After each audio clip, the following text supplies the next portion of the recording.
the entire restaurant held its breath. A single word in a dead language can change everything. It can expose secrets buried for 3 decades. It can resurrect ghosts that powerful men thought they'd silenced forever. And on a cold January night in Manhattan, it did exactly that. This is the story of how a 23-year-old waitress brought New York's most feared mafia boss to his knees without firing a single shot. My name is Sovereign Shadows, and what you're about to hear will make you question everything you think you know about power, revenge, and the long memory of blood. Before we step into that dining room where the impossible happened, I need you to do something for me. Hit that subscribe button right now. Turn on your notifications. Because the stories I tell here on Sovereign Shadows don't make it to the evening news. They live in the cracks between official reports, in the whispered conversations of people who know what really happens when the cameras turn off. If you're ready to see beyond the surface, if you want the truth that hides in plain sight, then you're in the right place. Drop a like on this video, and let's begin. Carmine's on Mulberry Street isn't just a restaurant. It's an institution, a cathedral of old-world authenticity in a city that's forgotten what authentic means. The building itself dates back to 1927, brick and mortar that survived Prohibition, the Depression, 2 world wars, and the rise and fall of the 5 families. The dining room features vaulted ceilings with hand-painted frescoes of the Sicilian countryside, imported marble floors worn smooth by generations of feet, and chandeliers that once hung in a Palermo villa before making their way across the Atlantic in 1953. The air always smells the same at Carmine's. Slow-simmered ragu that's been cooking since 4 in the morning. Fresh-baked focaccia with rosemary and sea salt. Aged Parmesan being grated tableside. Espresso pulling from a vintage La Marzocco machine that's older than most of the staff. And underneath it all, something else.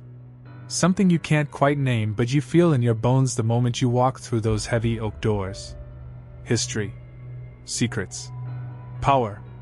It was 7:55 in the evening on January 15, 2019. A Tuesday. The temperature outside hovered at 28 degrees, cold enough that your breath crystallized the moment you stepped onto the street. Cold enough that the wind coming off the East River felt like it was cutting through layers of wool and skin straight to bone. Inside Carmine's, the heat was oppressive. Not from the radiators or the brick ovens in the kitchen, but from the panic radiating off Nico Barone like steam from a pressure cooker about to blow. Nico was the floor manager, a position he'd held for 7 years. He was 42 years old with a receding hairline he tried to hide with strategic combing and expensive product that smelled like cedar and desperation. He wore a tailored black suit that cost more than most people's monthly rent, a crisp white shirt with French cuffs, and cufflinks shaped like tiny golden forks that his wife had given him on their anniversary. His hands trembled as he checked his watch for the 17th time in 3 minutes. A thin sheen of sweat covered his forehead despite the industrial strength antiperspirant he'd applied in the staff bathroom 20 minutes earlier. He wiped his face with a monogrammed silk handkerchief, his eyes darting between the antique clock on the wall and the velvet-roped entrance where Tony the host stood at attention like a soldier awaiting orders. They had 5 minutes. 5 minutes before Don Salvatore Greco arrived with his entourage, and everything in the restaurant had to be absolutely, unquestionably perfect. "Move, move, move!"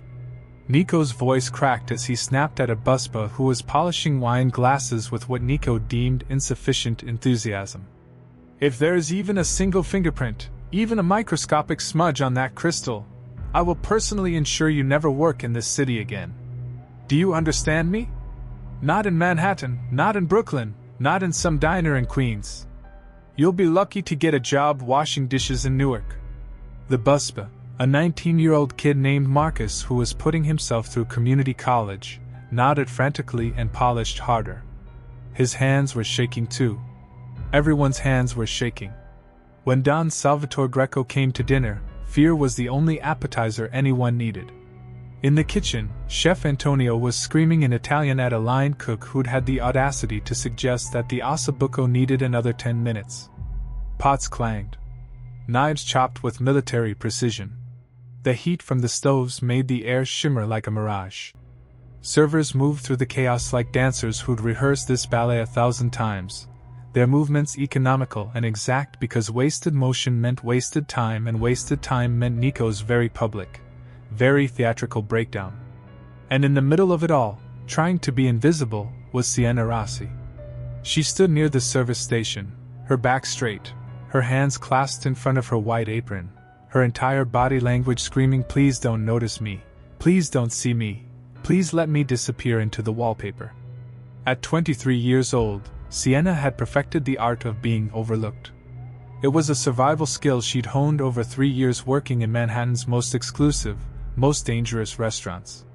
Places where the clientele included hedge fund managers, celebrities, corrupt politicians, and men whose names appeared in FBI files but never in handcuffs. She wore her chestnut brown hair pulled back in a bun so tight it gave her tension headaches. Every strand was secured with bobby pins, not a single wisp allowed to escape. The severity of the style aged her, made her look older and somehow more forgettable at the same time. She wore black framed glasses that she didn't actually need, frames she'd purchased at a drugstore specifically because they made her look studious and plain. The lenses were just regular glass. She had perfect vision. But the glasses created a barrier, a shield between her hazel eyes and the world. They made her look like someone who spent her evenings reading library books, not someone who'd spent the last 20 years preparing for war. Her uniform was immaculate. Black slacks pressed with crisp lines. White button-down shirt starched within an inch of its life. Black apron tied precisely at the waist. Sensible black shoes with rubber soles that didn't make noise on the marble floors. She wore no jewelry, no makeup beyond the bare minimum, no perfume. Nothing that would draw attention. Nothing that would make someone look twice. Invisible. Forgettable. Safe. "Rossi!" Nico's voice cut through her thoughts like a cleaver through bone. She flinched involuntarily, her fingers tightening around the pen she was using to check her order pad. "Yes, Mr. Barone?" Nico appeared in front of her, his cologne overwhelming in its intensity, his eyes slightly wild.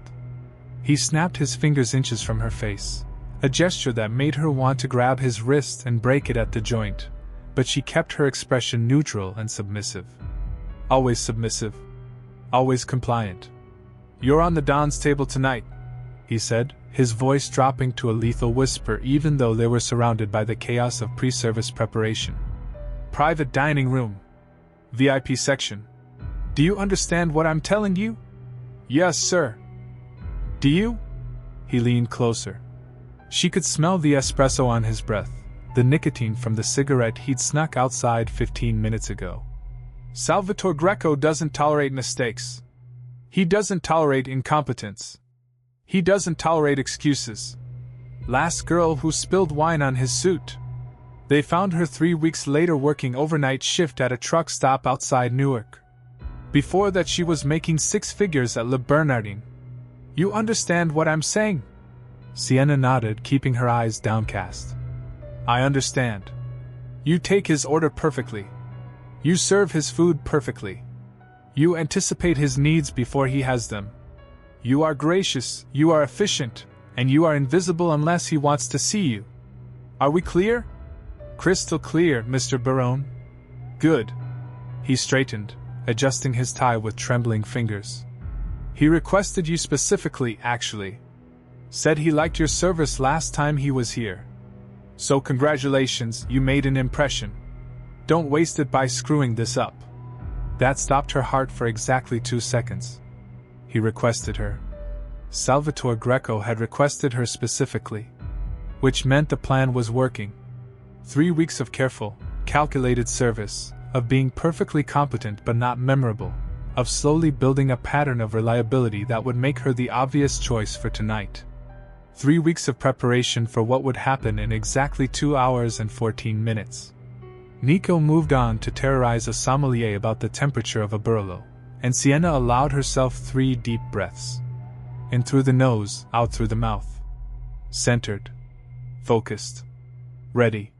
What Nico didn't know, what nobody in this restaurant knew, was that Sienna Rossi understood exactly who Salvatore Greco was.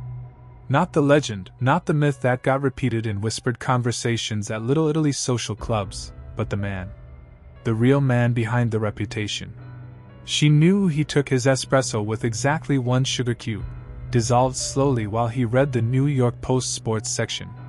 She knew he was left-handed but wore his watch on his left wrist anyway because his father had told him it was improper to wear it on the right. She knew he had a small scar above his right eyebrow from a childhood fight with his brother Carlo, who died in 1994 under circumstances that remained officially mysterious. She knew he was allergic to shellfish but would never admit it, instead claiming he simply didn't care for the taste. She knew he slept poorly, often waking at 3 in the morning to walk the streets of his neighborhood because insomnia had plagued him since the death of his wife in 2011. She knew all of this because she'd made it her business to know. Because for the last 20 years, since she was 3 years old and her mother smuggled her out of New York in a laundry cart while their apartment building burned, she'd been learning everything there was to know about the Greco family. And tonight, finally, she would make him remember what he'd tried so hard to forget. The clock struck 8. The front doors opened. And Don Salvatore Greco walked into Carmine's like he owned it. Which, technically, through a series of shell corporations and silent partnerships, he did. He was 67 years old but looked 50. Tall, just over 6 feet, with the kind of presence that made everyone in a room instinctively turn toward him like plants toward sunlight. His hair was silver, impeccably cut, styled with just enough product to look natural. He wore a charcoal gray suit that had been custom-made by a tailor on the Lower East Side who'd been dressing the Greco family for 3 generations. The fabric was Italian wool so fine it looked like liquid mercury when he moved. His shoes were Testoni, polished to a mirror shine. His watch was a vintage Rolex Submariner that had belonged to his grandfather. No ostentation, no flash, nothing that screamed new money or insecurity. Pure, understated power.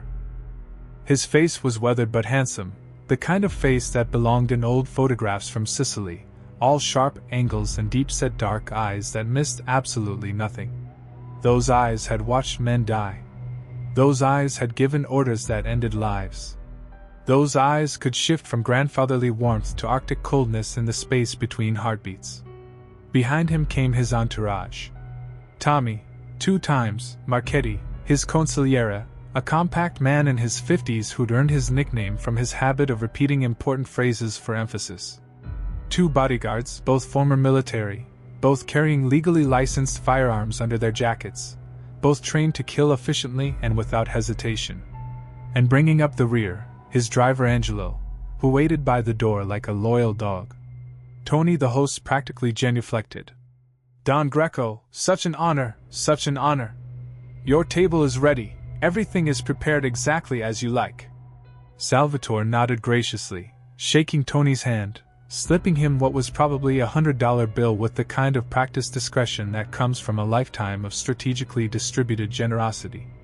He greeted the coat-check girl by name, asked about her mother who was recovering from surgery, listened to her grateful response with what appeared to be genuine interest. This was the public Salvatore Greco. The neighborhood Don who supported local businesses, who paid for struggling families' groceries, who showed up at wakes and weddings, who embodied the old-world values of loyalty, respect, and community. This was the man who made you understand why people used to kiss the rings of Mafia bosses, why they showed reverence and devotion. The monster, Sienna knew, lived underneath. They moved through the main dining room, and it was like watching Moses part the Red Sea. Conversation stopped mid-sentence. Silverware paused halfway to mouths. Every person in that room knew who he was, and every person in that room made the calculation about whether to acknowledge him or pretend they hadn't noticed. Salvatore made it easy, offering small nods to familiar faces, a wave to a city councilman dining in the corner, a warm smile for an elderly couple celebrating their 50th anniversary. By the time they reached the private dining room in the back, the room that had hosted everyone from Frank Sinatra to 3 different mayors to a cardinal from the Vatican, Sienna was already stationed inside, hands clasped, expression neutral, heart pounding so hard she was certain they could all hear it. Salvatore entered first. His eyes swept the room with the practiced efficiency of someone trained to notice exits, threats, and opportunities in less than 2 seconds. The room was perfect, of course. Round table set for 6 even though only 4 would be dining. Fresh flowers, white roses and eucalyptus, arranged in a low centerpiece that wouldn't obstruct sidelines. Candles providing warm ambient light. Windows that overlooked Mulberry Street, curtains partially drawn for privacy but not completely closed because that would signal something to hide. Every detail calculated to convey elegance, respect, and security. His eyes landed on Sienna for exactly 1.5 seconds, then moved on. She registered as servant, as backdrop, as part of the furniture. Good. Perfect. Exactly as planned. They settled into their seats. Salvatore took the position facing the door, the position of power, where he could see anyone entering or leaving. Tommy sat to his right. The bodyguards took positions near the door and by the window, standing rather than sitting, alert and watchful. Sienna approached with water, moving with the practiced grace of someone who'd served 1,000 tables. Good evening, Don Greco. Welcome back to Carmine's. May I start you with some sparkling water? Still? Perhaps an aperitivo? Her accent was pure New York, maybe a hint of something else underneath, but nothing specific enough to place. Her tone was deferent but not obsequious. She made eye contact for the socially appropriate amount of time, then looked down at her pad, pen ready. Still water is fine, Salvatore said. His voice was surprisingly soft, melodic almost, with the slightest rasp that came from a lifetime of cigars. And bring us the Campari. Tommy, you want Campari? Campari, Tommy confirmed, because he said everything twice. She poured water with steady hands, filled their glasses, and retreated to give them time to settle. Standard protocol. Don't hover, don't rush, give them space to breathe and feel like kings in their kingdom. From her position by the service station just outside the private room, she could hear them talking. Business talk, nothing specific, nothing that would interest federal prosecutors or rival families. Discussion of a construction project in Queens, something about permits and unions and delays. Tommy's voice rising and falling in its distinctive pattern. One of the bodyguards checking his phone, then putting it away quickly when Salvatore glanced his way. 8:27. She brought them the Campari with orange slices and fresh ice. Took their dinner order. Salvatore wanted the branzino, whole, prepared tableside, with asparagus and fingerling potatoes roasted with rosemary. Tommy ordered the veal chop, rare, with a side of sautéed spinach and garlic. Simple orders from men who knew good food didn't need to be complicated. 8:41. She delivered fresh bread, focaccia still warm from the oven, with a small dish of olive oil infused with herbs and another of aged balsamic that cost $80 a bottle. Salvatore broke off a piece, dipped it carefully, chewed slowly while listening to Tommy explain something about a shipment coming through Port Newark. 8:59. She brought the wine. This was the important one. Salvatore had called ahead specifically to request a bottle from Carmine's Private Reserve, a 1947 Chateau d'Yquem that wasn't even on the menu, that most people didn't know the restaurant possessed. It had cost the restaurant $8,000 to acquire at auction, and they were charging Salvatore $12,000 for the privilege of drinking it. He hadn't blinked at the price. She presented the bottle with appropriate reverence, label facing him so he could verify it was the correct vintage. He nodded. She opened it with a professional corkscrew, smooth motions, no fumbling, extracting the cork intact. She poured a small amount for him to taste. He swirled it, inhaled, sipped, let it rest on his palate. Perfect, he said. You can pour. She poured for Tommy first, the proper 2 ounces, then for Salvatore. Set the bottle in an ice bucket positioned within easy reach. The entire ritual took 90 seconds. When she turned to leave, she made sure to place the bottle on the stand in such a way that Salvatore would have to reach slightly to refill his own glass. A small detail. An intentional detail. 9:15. Their main courses arrived from the kitchen. She worked with another server to deliver everything simultaneously, hot plates, perfect presentation, the branzino filleted tableside with theatrical precision by Chef Antonio himself, who'd emerged from the kitchen specifically for this performance. Salvatore watched with the appreciation of someone who understood the craft, who respected the skill required to dub one a fish without mangling the flesh. They ate. They talked. They laughed at some joke Tommy told about a mutual acquaintance. From her observation point, Sienna watched every movement, catalogued every gesture, waited for her moment. 9:37. Salvatore excused himself to use the restroom. He stood, smoothed his napkin, and walked toward the back of the restaurant where the facilities were located. One bodyguard followed at a discreet distance. The other remained stationed by the window. This was it. This was the moment she'd been planning for 3 weeks. As soon as Salvatore was out of sight, Sienna moved. Not rushed, not panicked, but with purpose.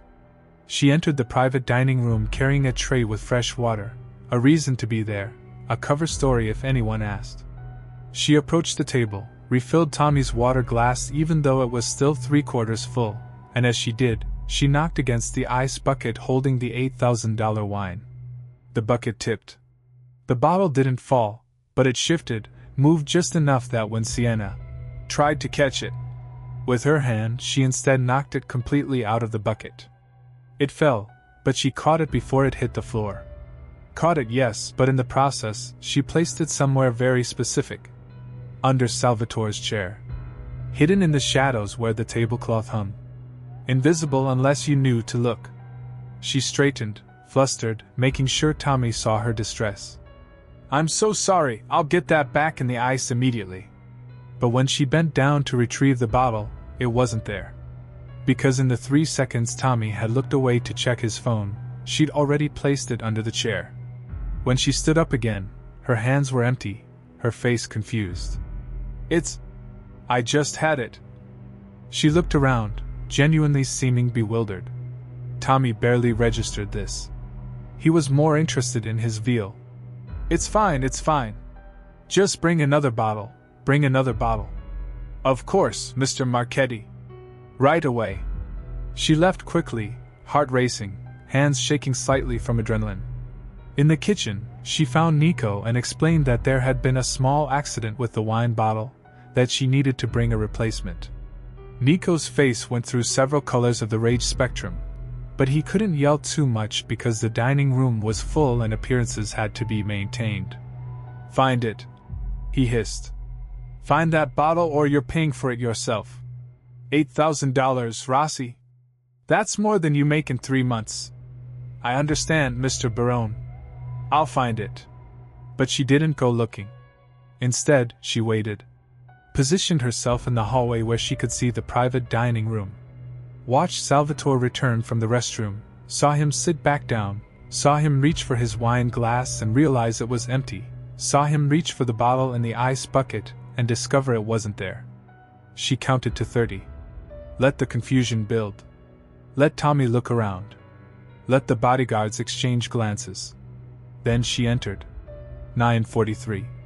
This was the moment. This was everything.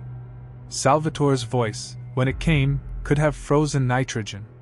"Where is my wine?" The entire room went still. Tommy stopped chewing mid-bite. The bodyguard straightened, hands instinctively moving closer to their weapons.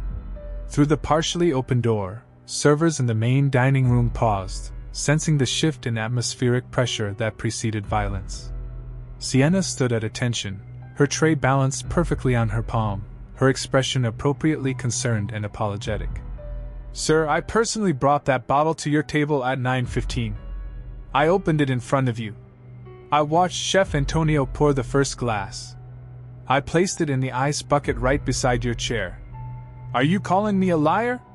Each word was enunciated with surgical precision. This was the voice that had ordered executions, that had negotiated treaties between warring families, that had ended men's lives with a whisper. The bodyguard by the door shifted his weight onto the balls of his feet, a fighter's stance. Tommy set down his fork with deliberate care, the metal clicking against fine china like a gunshot. "No, sir. I would never." Sienna's voice wavered, perfect mimicry of fear. You think because you're pretty, because you smile nice, that you can steal from me? Salvatore's eyes were black holes, event horizons from which no light escaped. You think I'm some kind of gavone, some tourist you can play? You think I don't know what $8,000 looks like when it walks out of a room? Heads were turning in the main dining room now. Conversations dying. Silverware lowering. That peculiar silence that falls when everyone knows something terrible is about to happen and nobody wants to miss it. I would never steal from you, Don Greco. The bottle was right. Get Nico, Salvatore said to Tommy. Not loudly. He didn't need to speak loudly. Get the manager. Get the owner. I want to know who hired this girl. I want to know how she passed the background check. I want to know everything about her, and I want to know it now. This was it. The inflection point. The moment where Sienna Rossi could have apologized, could have cowered, could have burst into tears and begged for mercy and played the role of the terrified young woman who'd made an honest mistake. That's what he expected. That's what everyone expected. She straightened her spine instead. Met his eyes directly, holding his gaze for 1 second, 2 seconds, 3 seconds beyond what was appropriate or safe. And when she spoke, it wasn't in English. Juvenu sutta segia tu, Don Grigia. Lu matisti ddu tu stisaquana gistu a lu bagna. Voicie lu sacia come lu sacia? Pici ti stagio talianda di trisimani, ista sira, finalamenti, veni a pigiari cisie mi speda. The language was Sicilian, but not the Sicilian that Italian immigrants speak in Brooklyn restaurants, or the Sicilian that tourists learn from phrase books. This was Siciliano Antico, ancient Sicilian, the dialect that predates modern Italian, the tongue of the original mafiosi who formed the commission in 1931, the secret language of blood oaths and vendetta, the voice of ghosts. The translation, for those who don't speak the language of the dead. The wine is under your chair, Don Greco. You put it there yourself when you went to the bathroom. You want to know how I know?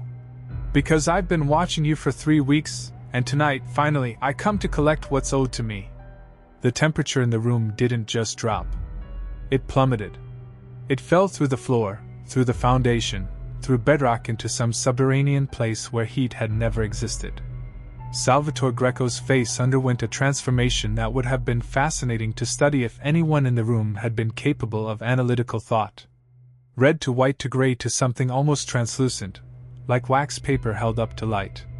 His hand, which had been moving toward the 9mm tucked in his shoulder holster, stopped completely. Froze mid-motion as if someone had pressed pause on reality. Tommy, 2 times. Marchetti made a sound that was somewhere between a gasp and a choke. His hand moved to his chest, fingers splayed, and for a moment it looked like he might be having a heart attack. Then he crossed himself. Actually made the sign of the cross like his grandmother had taught him in catechism class 60 years ago. Because that language, that specific dialect, was supposed to be extinct. Dead. Buried with the old men who'd brought it from Sicily in the early 1900s. The bodyguard by the door had his hand inside his jacket, gripping his weapon, but he didn't draw it. Couldn't draw it. Because drawing a gun in response to words spoken by a 23-year-old waitress would be insane, would be an overreaction, except those words were impossible and impossible things required impossible responses. Only 5 people in all of New York still spoke Siciliano Antigua fluently enough to construct complex sentences. Salvatore Greco was one, taught by his father Michel, who'd learned it from his father Tommaso, who'd brought it from Corleone in 1923. His uncle Federico, now 94 years old and living in a nursing home in Staten Island where he spent his days forgetting his own name, was another. Carlo Benedetto, the ancient boss of the Bonanno family who'd supposedly died in 2016 but whose death had never been confirmed, was the third. 2 professors of linguistics, both of whom worked at universities and had no connection to organized crime, were the 4th and 5th. And apparently this girl, this nobody waitress with her severe bun and her fake glasses and her submissive posture, was the 6th. Who are you? Salvatore's voice came out as a whisper, barely audible even in the tomb-like silence of the room. Sienna reached up with both hands, movements slow and deliberate so the bodyguards wouldn't interpret it as a threat, and removed her glasses. Folded them carefully, placed them on the service tray. Then, with the same measured precision, she pulled the pins from her hair. One by one. 6 pins total. She dropped each one onto the tray where they landed with tiny metallic chimes. Her chestnut hair fell in waves around her shoulders, transformed her face from plain to striking, revealed the bone structure that the severe styling had hidden. High cheekbones. Strong jaw. A nose that was slightly too prominent to be conventionally beautiful but gave her face character, strength, the kind of face you'd see in old photographs of Sicilian nobility. When she smiled, it wasn't the practiced deferential smile of a service worker trying to maximize tips. It was something else entirely. The smile of a chess player who'd just put her opponent's king in check. The smile of someone who'd waited 20 years for this exact moment, and was savoring every second. "My name," she said in perfect English now, her accent shifting subtly to reveal hints of something older, something that had been carefully hidden beneath layers of American speech patterns, "is Sienna Rossi. My real name is Caterina Vittoria D'Angelo. And 30 years ago, your family made a very costly mistake." The recognition hit Salvatore Greco like a bullet to the sternum. You could see it in his eyes, the moment the past crashed into the present with the force of a tidal wave. His pupils dilated. His breath caught. His hand on the table trembled almost imperceptibly. D'Angelo. The D'Angelis. Sweet Jesus. Oh, sweet suffering Jesus. The family that had controlled the garment district in the 1980s. The family that had run numbers and protection rackets from Soho to the Lower East Side. The family that had made the mistake of refusing to pay tribute to the Grecos when Salvatore's father Michel had restructured the Commission territories in 1989. The family that had been too proud, too stubborn, too stupid to understand that the old ways were dying and the new order required submission. The family that had been systematically eliminated in what the FBI still referred to in their case files as the Week of Blood. February 13th through February 20th, 1990. 7 days. 5 murders. Well, officially 5 murders. There had been others that were never found, bodies that went into the Hudson River wearing concrete shoes or got buried in construction sites or ended up as part of the foundation of a highway overpass in New Jersey. Giovanni D'Angelo, the patriarch, shot 7 times in the back while leaving his social club on Mulberry Street. His son Antonio, strangled in his own restaurant bathroom. His enforcer Marco Valentini, car bomb in Brooklyn. His cousin Giuseppe, pushed off a roof in the Bronx, ruled a suicide despite the fact that his hands had been bound with wire. His wife Francesca D'Angelo had died in a fire. An electrical fire, the official report said. Faulty wiring in their apartment building on Elizabeth Street. The building had burned for 7 hours. By the time the firefighters got it under control, there was nothing left but ash and bones.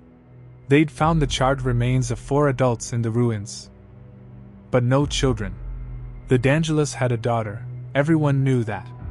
Little girl, maybe 3 or 4 years old. There should have been 5 bodies. There were only 4. The assumption had been that the child's body was too small, had been completely incinerated, leaving no trace. The fire had burned hot enough to melt steel. A child's bones could have been reduced to powder. Except apparently they hadn't been. "That's impossible," Salvatore breathed, and there was something in his voice now that hadn't been there before. Fear. Actual, genuine fear. "There were no survivors. We made sure." "You made sure of nothing." Sienna's voice was steel wrapped in silk. "My mother, Francesca D'Angelo, got me out. Wrapped me in wet blankets and put me in a commercial laundry cart. Wheeled me through the back service entrance while your men were watching the front. Put me in a taxi driven by a friend's cousin. Told the driver to take me to my grandmother's house in New Haven." She took a step closer to the table. The bodyguards tensed, but Salvatore held up one hand, stopping them. He needed to hear this. Had to hear this. "She went back inside," Sienna continued. Went back into that burning building because she knew if they found out I'd escaped, they'd hunt me. They'd search every house, every relative, every friend. They'd find me eventually. So she went back and she died, burned to death in that fire, so that everyone would believe the D'Angelo line was extinct. So that I could live. Tommy was shaking his head slowly, like a man trying to wake up from a nightmare. That was 30 years ago, 30 years ago. You were a baby. How could you possibly? I was 3 years old, Sienna said. Old enough to remember. Old enough that my grandmother could tell me everything when I was older. Old enough to spend the next 20 years learning everything there is to know about the Greco family. What you eat for breakfast. Where you get your suits made. How many sugars you take in your coffee. The name of your daughter, your grandchildren, your great-nephew who just got accepted to Columbia. I know all of it. Every detail. Every secret. She reached into her apron pocket and pulled out a folded piece of paper. Placed it on the table in front of Salvatore with the delicate precision of someone placing a bomb. That's a ledger. Not the whole thing, just 3 pages. The real accounting records from the Lufthansa heist at JFK in 2011. You remember that one, don't you, Don Greco?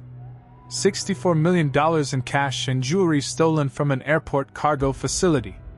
Biggest robbery in New York history. The FBI investigated for years, never made an arrest. Salvatore's eyes were locked on the paper like it was a coiled snake. The official story, Sienna continued, was that the Lucchese family planned it, executed it, and split the proceeds among the 5 families according to commission rules. Each family got their percentage. Everyone was happy. Except that's not quite what happened, is it? She tapped the paper with one finger. You skimmed. You and Tommy and your accountant, whose name I won't mention because he's still alive and might want to stay that way. You took $4 million off the top before the split. Put it in offshore accounts. The Bahamas, Cayman Islands, Switzerland. You violated commission rules. You stole from the other families. And if they found out... She didn't need to finish the sentence. Everyone in the room knew what happened to people who stole from the commission. It involved pain, terror, and a very public death meant to serve as a warning. If I had that, Salvatore said, his voice carefully controlled now, you'd have used it already. You'd have sent it to the other families. You'd have destroyed me. I'm using it now. Sienna smiled that predator's smile again. Tomorrow morning, unless certain conditions are met, copies of the complete ledger go to every boss in the commission. The Lucchese's. The Gambinos. The Colombos. All of them. They'll get nice manila envelopes hand-delivered to their breakfast tables. Inside will be forensic accounting that traces every dollar you stole, every account you hid it in, every lie you told to cover it up. And they will be very, very interested in having a conversation with you about it. The silence that followed was absolute. In the main dining room, people had stopped even pretending to eat. Waiters stood frozen with plates in their hands. Nico was visible through the doorway, his face pale, clearly understanding that something catastrophic was happening but having no idea what. Tommy found his voice first. What do you want? What do you want? Money? Is this about money? No. Sienna's voice was soft now, almost gentle. She leaned in close to Salvatore, close enough that only he could hear her next words. What I want, Don Greco, is very simple. I want you to tell me where you buried my father. If you're still watching at this point, if you're still with me in this story, do me a favor. Comment below with the words, I am here. I want to know you're following this journey with me, that you understand what's really happening in this room. Because we're about to go deeper, and I need to know you're ready for what comes next.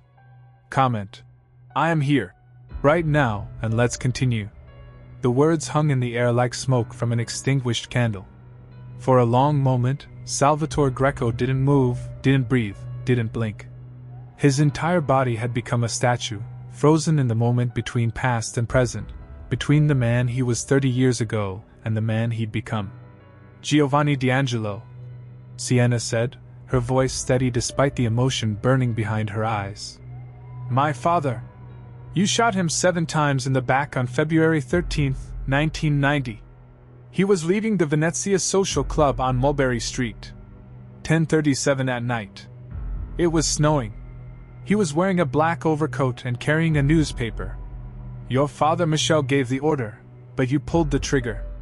You and Carlo Benedetto. Salvatore's throat worked, but no sound came out. The official story, Sienna continued, was that he was buried in St. Raymond's Cemetery in the Bronx. There's even a headstone. Granite, expensive, with a nice engraving of the Virgin Mary. My grandmother used to visit it every week until she died in 2015. She'd bring flowers. Roses, because they were his favorite. She'd talk to him, tell him about her week, tell him about me, how I was growing up, how I was doing in school. She paused, and when she spoke again, her voice had gone cold. But my father isn't in that grave, is he, Don Greco? That's an empty box buried under 6 feet of earth. A prop. A stage dressing to make people think the body was properly interred, that there was some kind of respect shown even to an enemy. But there was no respect. There was no dignity. You dumped his body somewhere like garbage, and I want to know where. Salvatore finally moved, a slight shifting in his chair, and that's when he felt it. Something hard pressing against the back of his right calf. He reached down slowly, carefully, and his fingers found the neck of the wine bottle. The $8,000 Chateau d'Yquem that had supposedly disappeared. Exactly where she'd said it would be. He pulled it out, set it on the table. The ice bucket had left condensation on the glass. In the candlelight, the wine inside looked like liquid gold. You put it there, he said quietly. Not a question. A statement. When you went to the bathroom at 9:37, Sienna confirmed. Took me about 4 seconds. Knocked over the ice bucket as a distraction. Tommy looked away. I placed the bottle, stood up, and let everyone think it had vanished. I needed you angry. Needed you off balance. Needed you to underestimate me just long enough for me to show you who I really am. Tommy had recovered enough to speak. This is insane, this is insane. You can't just walk in here and threaten. I'm not threatening anyone, Sienna interrupted. I'm making a business proposition. Don Greco is a businessman. He understands transactions. I have something he needs kept secret. He has information I want. We make an exchange, and everyone walks away from this table alive and intact. You're talking about the ledger, Salvatore said. I'm talking about mutually assured destruction, Sienna replied. You give me what I want, I give you what you need. You refuse, and we both lose everything. I lose my chance to finally put my father to rest properly. You lose your life, your family's legacy, and probably several fingers before the other families are done expressing their disappointment. She straightened, and the shift in her posture was subtle but unmistakable. She was no longer the waitress, no longer playing a role. This was Caterina D'Angelo, daughter of a murdered Don, heir to a decimated family, a woman who'd spent 20 years planning this exact conversation. I don't want revenge, she said. Not the kind you're thinking. I could have gone to the FBI years ago. I could have sold the ledger to the tabloids. I could have leaked it to the other families anonymously and watched you tear yourself apart trying to figure out who betrayed you. But I didn't. You want to know why? Salvatore nodded slowly. Because revenge doesn't bring anyone back from the dead. It doesn't heal wounds. It doesn't restore what was stolen. All it does is create more bodies, more grieving families, more children who grow up without fathers. I saw what the cycle of vendetta did to this city in the 80s and 90s. I watched families destroy each other over insults and territory and pride. I won't be part of that. She leaned against the table, her voice dropping to something almost conversational, almost intimate. What I want is simple and final. You tell me where my father is buried. You tell me the exact location, the cross streets, the landmarks, everything I need to find him and bring him home. In exchange, every copy of that ledger disappears. The originals, the backups, the digital files, all of it. You never hear from me again. I go back to being nobody, and you go back to being the feared and respected Don Salvatore Greco. Your secret dies with this conversation. And if I refuse? Salvatore asked. Then tomorrow morning, the commission gets their mail delivery right on schedule. Sienna's expression didn't change. And I disappear into a life somewhere far from New York, somewhere you'll never find me, and I get to spend the rest of my days knowing that I avenged my family even if I never found my father's bones. The calculation was happening behind Salvatore's eyes. You could see it, the rapid assessment of options, risks, benefits, consequences. This was a man who'd spent 50 years making life-and-death decisions, who navigated the treacherous politics of organized crime through multiple regime changes, who'd survived challenges from within his own family and from rival organizations. He was a survivor because he knew when to fight and when to negotiate. "How do I know you'll keep your word?" he asked finally. "The same way I know you'll keep yours," Sienna replied. "Because we both understand that our word is the only currency that matters in this world. You break yours, I release the ledger.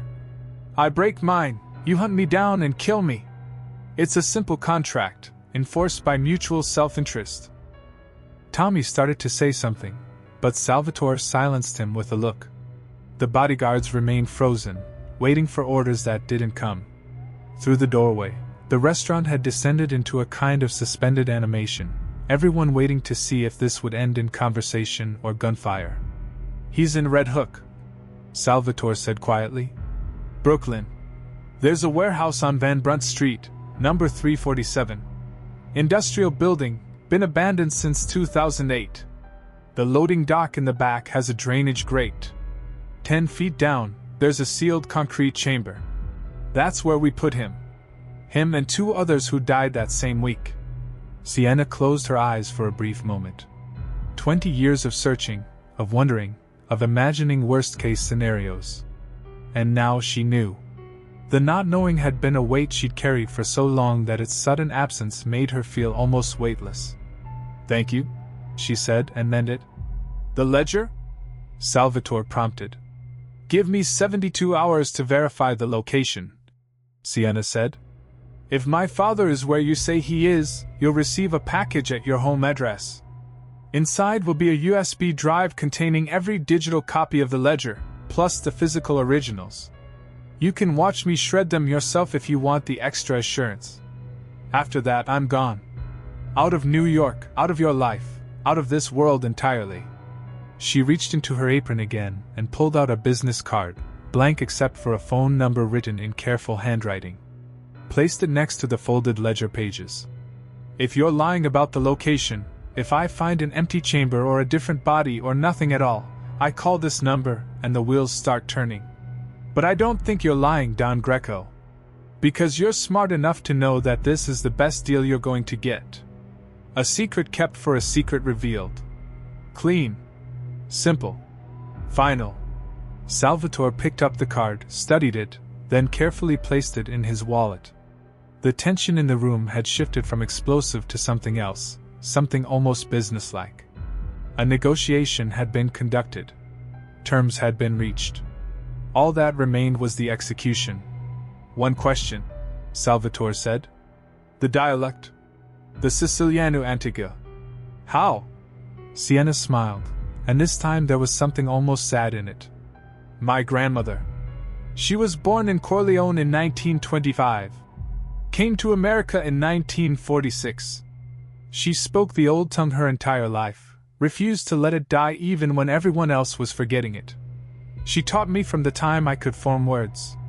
Said it was important to remember where we came from, to honor the old ways even as the world changed around us." She paused, then added, "She also said that languages are power. That the ability to speak words others have forgotten gives you access to rooms you wouldn't otherwise enter. She was right about that." Salvatore nodded slowly, a gesture that might have been respect.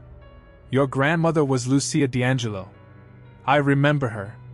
She was at Giovanni's funeral, the one with the empty casket.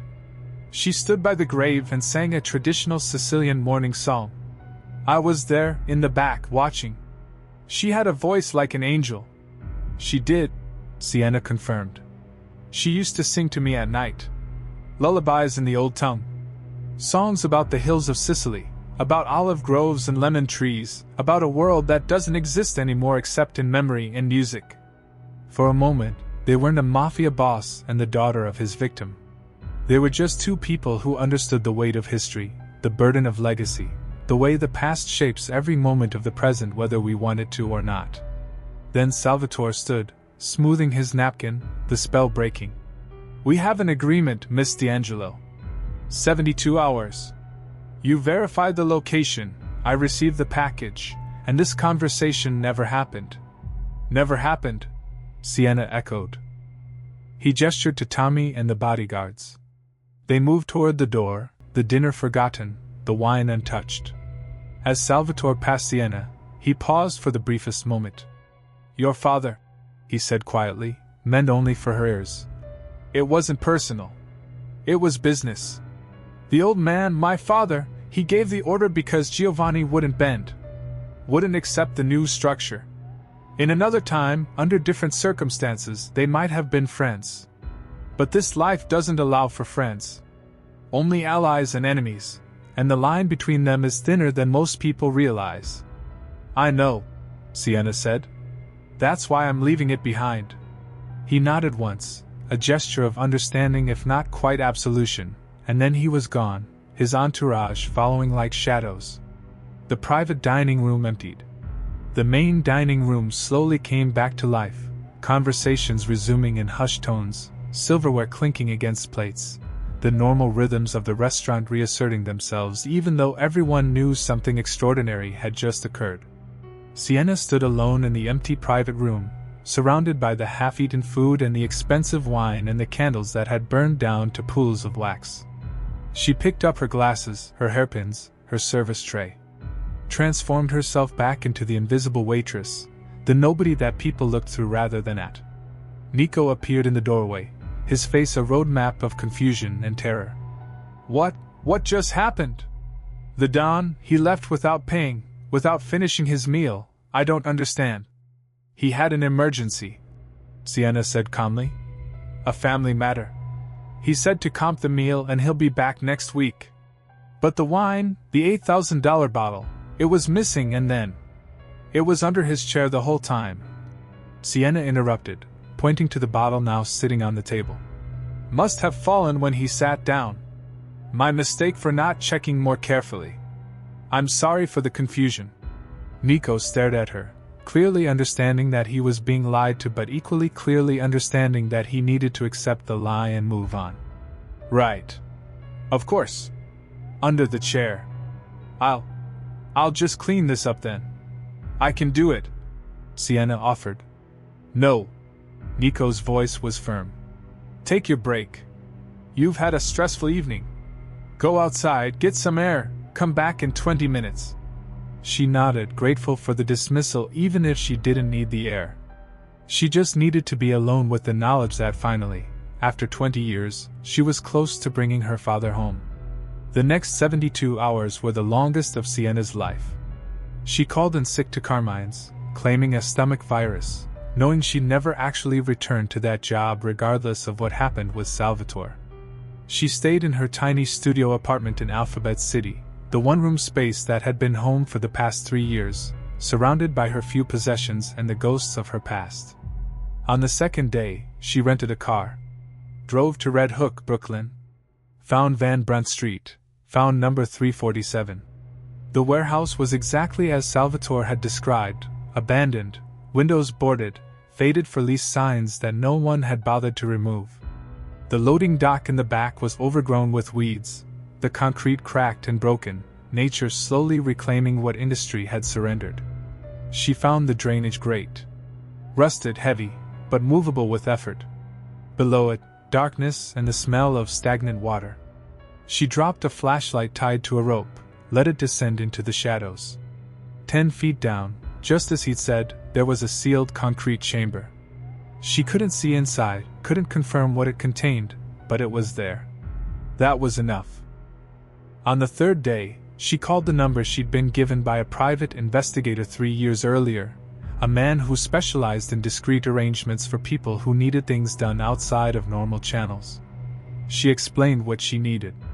A recovery team, professional and silent, who could excavate a sealed concrete chamber and extract whatever they found inside with respect and care. The cost would be significant. She didn't care about the cost. She'd been saving money for 20 years for exactly this purpose. Every dollar she'd earned since she was old enough to work had gone into accounts under false names, building toward this moment. $53,000 currently sat in various banks, insurance against the day when she'd finally learned the truth. She authorized the payment. The team would begin work that night, under cover of darkness, and would have results within 48 hours. Then she went to the post office, purchased a padded envelope, and prepared the package for Salvatore Greco. Inside she placed a USB drive containing every digital copy of the Lufthansa ledger, plus the 3 original pages she'd shown him at the restaurant. She included a note, handwritten on plain white paper, that contained a single sentence in Siciliano Antiguo. "A warrior keeps her word." She mailed the package from a post box in Queens, using a false return address, and watched it disappear into the postal system's machinery. The recovery team called her on the 5th day. They'd found 3 bodies in the concrete chamber, exactly as Salvatore had indicated. All 3 had been wrapped in industrial plastic, preserved by the sealed environment and the concrete that had protected them from the elements for 30 years. Dental records would be required for positive identification, but based on the preliminary examination, one of the bodies matched the general physical description of Giovanni D'Angelo. Male, approximately 6 feet tall, age at death estimated between 45 and 50. 7 gunshot wounds to the back and torso. A gold wedding ring on the left hand. A pendant around the neck, a small medal of Saint Christopher, patron saint of travelers. Sienna's grandmother had given Giovanni that pendant on their wedding day in 1968, telling him it would protect him on all his journeys. It hadn't protected him from bullets, but it had helped lead his daughter back to him 3 decades later. She authorized the team to transport the remains to a private mortuary service that specialized in cases requiring discretion. Paid for a proper funeral, a real burial in a cemetery of her choosing, a headstone that would bear her father's real name and his real dates of birth and death. The ceremony would be private, attended by no one except her and a priest who wouldn't ask questions. On the 7th day, Giovanni D'Angelo was finally laid to rest in a small cemetery in upstate New York, far from the city that had killed him, far from the world of violence and vendettas that had defined his life. The priest said the prayers, blessed the casket, and departed. Sienna stood alone by the grave as the sun set, the headstone simple granite with clean engraving. Giovanni D'Angelo. Beloved Father. 1944 to 1990. Rest in peace. She placed a bouquet of roses on the fresh earth, the same flowers her grandmother had brought to the empty grave every week for 25 years. Then she sang the traditional Sicilian morning song, the one her grandmother had sung, the one that had been passed down through generations of D'Angelo women, the one that connected her to a lineage of grief and endurance that stretched back to a small village in the hills above Corleone. When the last note faded into the evening air, she said goodbye. To her father, to her grandmother, to the name D'Angelo and everything it represented. To the weight of vendetta, the burden of blood debts, the cycle of violence that had consumed so many lives. Sienna Rossi ceased to exist the next morning. The apartment in Alphabet City was cleaned out, the lease terminated, the deposit forfeited. The bank accounts were emptied and closed. The few possessions she'd accumulated were donated to charity. She bought a bus ticket to a small town in Oregon, a place where nobody knew her name or her history, a place where she could start again with nothing but the clothes in her backpack and the knowledge that she'd kept her word. The Sovereign Shadows Network, the careful web of information and contingencies she'd built over 20 years, was dismantled piece by piece. The backup copies of the ledger were destroyed, the digital files wiped with military-grade software, the paper records burned and the ashes scattered. She kept her promise completely, left nothing that could ever be used against Salvatore Greco or the families. In return, she'd gotten what she needed. Not revenge. Not bloodshed. Just the truth, and the ability to finally close a chapter that had been open since she was 3 years old. Salvatore Greco never heard from her again. The package arrived at his house exactly when she'd promised, and inside he found everything she'd said would be there. He watched personally as his people verified the contents, then destroyed them in a bonfire in his backyard, the flames consuming the evidence of his 20-year-old crime until nothing remained but smoke and ash. He slept better after that. The insomnia that had plagued him since 2011 eased somewhat, though it never fully disappeared. Sometimes, late at night when the city was quiet, he would think about the girl in the restaurant, the way she looked him in the eye and spoke in the language of ghosts, the deal they'd made across the table in that private dining room. He wondered if she'd found peace in Oregon or wherever she'd gone. Wondered if putting her father in the ground had healed the wound that had driven her for 2 decades. Wondered if he'd ever truly be free of the weight of the men he'd killed on his father's orders when he was young and thought violence was the only way to prove strength. Those were the questions that kept him awake at 3 in the morning, walking the streets of his neighborhood, a 70-year-old man carrying the weight of a lifetime of choices that couldn't be undone. And that's the story of the waitress who spoke the language of ghosts. The woman who brought a mafia boss to his knees with nothing but words and the courage to demand what was owed. The daughter who kept her promise to a father she barely remembered and a grandmother who'd raised her to understand that honor isn't about violence or revenge, it's about keeping your word even when it costs you everything. If this story moved you, if it made you think about the cycles of violence we perpetuate, and the courage it takes to break them, then do me a favor. Subscribe to Sovereign Shadows. Hit that notification bell.